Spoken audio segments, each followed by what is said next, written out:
Hello friends, मैं आपका दोस्त आशीष शेखावत स्वागत करता हूं आपके अपने YouTube channel yes study by Bhanu sir पे। जैसा कि आपको पता होगा कि हम जो रीजनिंग की क्लासें ले रहे हैं दिल्ली पुलिस कांस्टेबल बैच के लिए, ये दिल्ली पुलिस कांस्टेबल का ही नहीं, जिन भी एग्जाम में रीजनिंग का जो सब्जेक्ट रहता है उन सभी में समान रूप से उपयोगी रहती है ये क्लासें। तो कल जो हमने टॉपिक कंप्लीट किया था उसके बाद आज हम इस सेशन में नया टॉपिक स्टार्ट करने जा रहे हैं। और जो आज का जो टॉपिक होगा वो हम स्टार्ट करेंगे फिगर काउंटिंग। कौन सा टॉपिक होगा? आकृतियों को गिनना। आकृतियों को गिनना। देखो, ये जो टॉपिक होता है इसमें हमें बहुत प्रकार से आकृतियां दी जाती हैं और हमसे पूछा जाता है कि उस आकृति में कितने वर्ग हैं या फिर कितने आयत हैं। इसी प्रकार से जो भी ज्यामितीय आकृतियां होती हैं, चाहे हम बात करें त्रिभुजों की या फिर वृत्त की बोले हम, उनकी संख्याएं हम उस आकृतियों में ढूंढ के बतानी पड़ती हैं।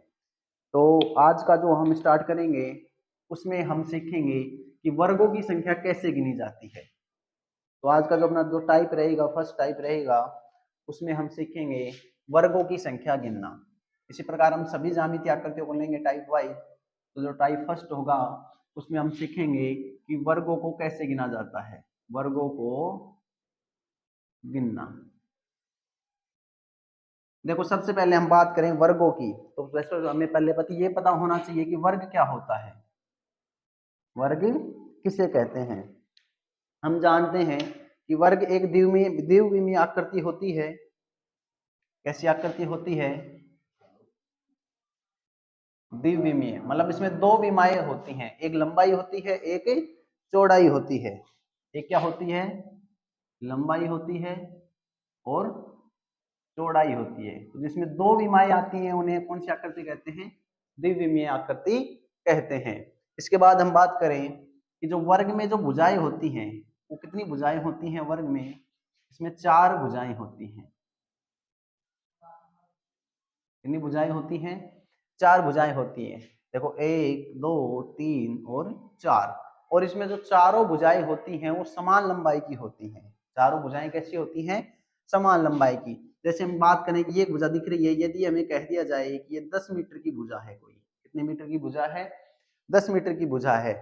और यदि ये वर्ग होगा तो इसकी जो चारों की चारों जो भुजा हो जाएंगी वो कितने मीटर की हो जाएंगी? 10-10 मीटर की हो जाएंगी। तो ये किससे, ये क्या हो गया? वर्ग। यानी कि एक ऐसी आकृति जिसमें चार भुजाएं होती हैं और चारों भुजाएं समान लंबाई की होती हैं, उसे हम क्या कहते हैं? वर्ग कहते हैं। लेकिन अपना जो टॉपिक है वो है फिगर काउंटिंग, और उसमें हम क्या पढ़ेंगे? सबसे पहले वर्गों को गिनना। तो हमें पहले पता तो होना चाहिए था कि वर्ग किसे कहते हैं, तभी हम उसे गिन पाएंगे। यदि हमें कह दिया जाए, इस प्रकार एक आकृति दे दी जाए अपने को और उसमें पूछा जाए कि इसमें कितने वर्ग हैं, इसमें कितने वर्ग हैं। देखो, यदि हम बात करें तो एक वर्ग अपने को ये दिख रहा होगा, इसमें एक ये दिख रहा है, दो, इसी प्रकार एक वर्ग ये है, तीन, और एक वर्ग ये है, चार। तो चार वर्ग तो इसके अंदर हो गए हैं। और एक देखो, ये जो बड़ा दिख रहा है, एक ये जो बड़ा दिख रहा है, एक ये हो गया। यानी इस प्रकार की जो भी आकृति होती है उसमें कितने वर्ग होते हैं? 5 वर्ग होते हैं। कितने वर्ग होते हैं? 5 वर्ग होते हैं। अब देखो, ये छोटी आकृति थी, लेकिन यदि इसी प्रकार से कोई बड़ी आकृतियां दे दी जाए अपने को, जैसे कि बड़ा वर्ग दे दिया गया, एक, दो, और इस प्रकार से आकृति दी गई है। अब इसमें हमें वर्ग गिनने हो तो कैसे गिनेंगे? देखो, पहले गिनने की कोशिश करते हैं। वैसे एक, दो, तीन, चार, पाँच, छ, सात, आठ, नौ। कितने वर्ग हो गए इसमें? 9। तो ये हो गए छोटे। अब यदि हम इसके बाद बात करें, देखो, एक, दो, चार, पांच, जो छोटे वर्ग अपने को दिख रहे हैं, एक, दो, चार और पांच, इनको बना के भी देखो एक ये वर्ग बन रहा है इसमें। तो ये कौन सा हो गया? ये हो गया 10वां वर्ग। 9 तो ये जो छोटे दिख रहे हैं ये वर्ग हो गए। एक हमने किस किस को मिला के बनाया? एक को, दो को, चार को और पांच को। तो एक वर्ग हो गया ये। तो टोटल कितने हो गए? 10। अब इसके बाद यदि हम बात करें, देखो, दो, तीन, पांच और छ। देखो ध्यान से, दो, तीन, 5 और 6। ये एक वर्ग भी आप देख पा रहे होंगे किस किस को मिला के, 2 3 5 और 6, इनको बना के भी मिला के भी एक वर्ग बनाया गया है। तो ये वर्ग नंबर हो गया 11। इसके बाद हम बात करें एक वर्ग, यदि आप देख पा रहे हो 4 5 7 और 8, कौन कौन से वर्ग छोटे, 4 5 7 और 8, इनको मिला के एक वर्ग बनाया गया है। तो ये वर्ग नंबर हो गया 12। और इसके बाद हम बात करें वर्ग नंबर, देखो छोटे कौन कौन से, 5 6 8 और 9, एक वर्ग हम इनको मिला के बना सकते हैं, 5 6 8 और 9। तो ये हो गया वर्ग नंबर 13। कितने हो गए, 13। और एक ये जो बड़ा वर्ग दिख रहा है अपने को पूरा बाहर वाला, एक वर्ग ये हो जाएगा। तो टोटल कितने वर्ग हो गए, इसमें 14 वर्ग हो गए। और इसमें कितने वर्ग थे, इसमें थे 5 वर्ग। लेकिन जब ये एग्जाम में आएंगे तो हम जानते हैं कि सभी जो एग्जाम होते हैं, वनडे एग्जामों की हम बात कर रहे हैं, उनमें इतना टाइम नहीं होता है कि हम एक एक वर्ग को गिन पाए। इसके लिए एक ट्रिक होती है, तो उस ट्रिक की सहायता से हम इनको बहुत जल्दी से गिन पाएंगे। देखो यदि हम बात करें उस ट्रिक की, इस प्रकार की यदि हमें आकृति दी जाए कोई, जैसे हमने ऊपर बना रखी है, और इसमें अपने को वर्ग गिनने हो, तो हम क्या करेंगे, यहाँ से नंबरिंग स्टार्ट करेंगे। ये 1 हो गया, ये 2 हो गया।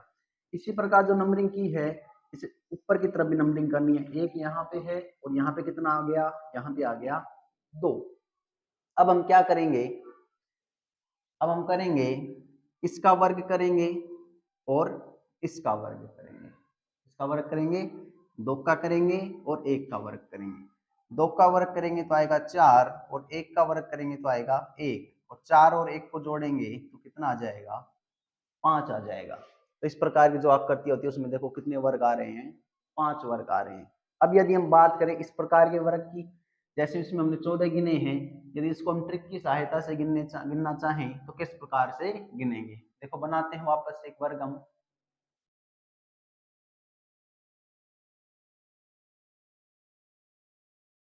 ये एक वर्ग हमें दे रखा है और पूछा गया है कि इस आकृति में टोटल कितने वर्ग होंगे।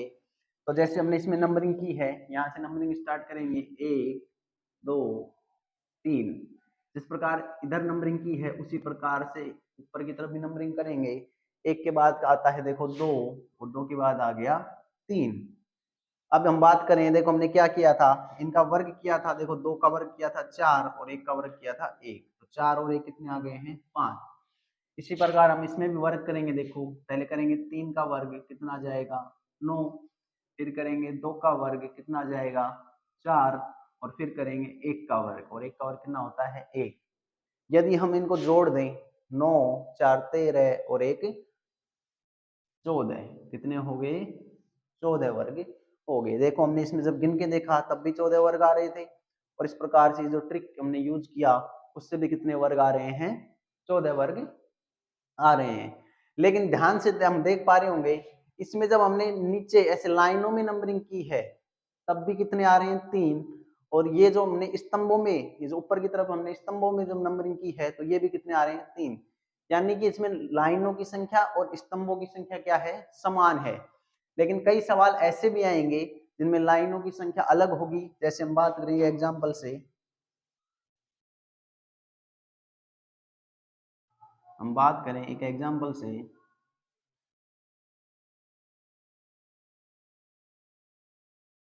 ये जो एग्जांपल आप देख पा रहे हैं, इसमें हमसे पूछा जाए कि इसमें कितने वर्ग होंगे। यदि हम इसमें वर्ग गिने, देखो इस ट्रिक की सहायता से 1 2 3 4 5, और ऊपर की तरफ नंबरिंग करेंगे, कितने आ गए, 2। अब इसमें तो हमने देखो 1 2 3, इसमें भी 1 2 3 ये समान आ रहे थे, इसलिए हमने कर दी इनका स्क्वायर। जैसे 3 का किया, 2 का किया, या इनका भी मान सकते हो, 3 का किया, 2 का किया या 1 का किया। अब इसमें किसका वर्ग करें, क्या 5 से करें या 2 से करें। तो इसके लिए क्या करेंगे, इसके लिए जो हम जो देखेंगे ट्रिक, वो जो अपनी आगे की जो क्लास होगी उसमें देखेंगे। तो हमने अभी तक जो पढ़ा है इसमें वर्गों की संख्या को गिनने में, वो हमने देखा है कि जब स्तंभों की संख्या और लाइनों की संख्या समान हो, तो आगे की क्लास में हम आपको बताएंगे कि जब लाइनों की संख्या और स्तंभों की संख्या समान नहीं हो तब वर्गों को कैसे गिना जाए। तो अपने चैनल से जुड़े रहें और चैनल को सब्सक्राइब करें। Thank you.